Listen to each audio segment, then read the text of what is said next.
পাহাড়ি ঢলা টানা বৃষ্টিতে সিলেট অঞ্চলে বাড়ছে নদ নদীর পানি। কয়েকদিন বৃষ্টি অব্যাহত থাকলে সিলেট বিভাগে আকস্মিক বন্যার আশঙ্কা করছে পানি উন্নয়ন বোর্ড। এদিকে সুনামগঞ্জের 2 উপজেলায় বজ্রপাতে প্রাণ গেছে অন্তত 3 জনের।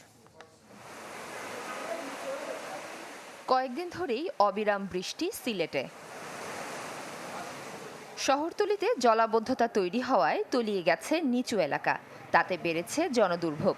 পানির কারণে তো বিভিন্ন সমস্যা হইতেছে, এই যে যাত্রীদের আনাগোনা সমস্যা, এরপরে আমরা ব্যবসা বাণিজ্যের সমস্যা হইতেছে। ব্যবসা বাণিজ্য তো একবারে নাই এই টোটাল। ভাই একটু বৃষ্টি হয়েছে, আস্তে একবারে বুড়িয়া জুয়ে গেল, পানি অতিরিক্ত পানি। সিলেট বৃষ্টি হলে তো মানুষের ভোগান্তিটা বাইরে যায়, প্রচুর বাইরে যায়, ঘর থেকে বের হওয়া যায় না, রাস্তাঘাট সব পানিতে তলায় যায়। পাশেই নদী, ড্রেনেজ ব্যবস্থার এত বাজে অবস্থা, খুবই ফ্রাস্ট্রেটিং আসলে।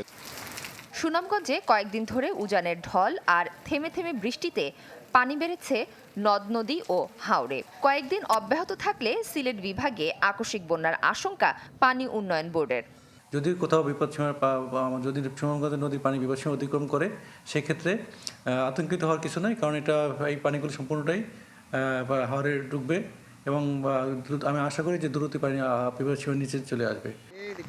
এদিকে সুনামগঞ্জ তাহিরপুর সড়কের দুর্গাপুর ও শক্তিয়ার খলা পানিতে তলিয়ে যাওয়ায় শনিবার বিকেলে বন্ধ হয়ে যায় যান চলাচল। গেল কয়েকদিন থেমে থেমে বৃষ্টি হচ্ছে রাঙামাটিতেও।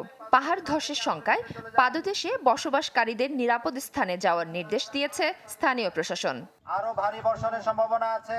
মাফতুহা মিলি, চ্যানেল 24।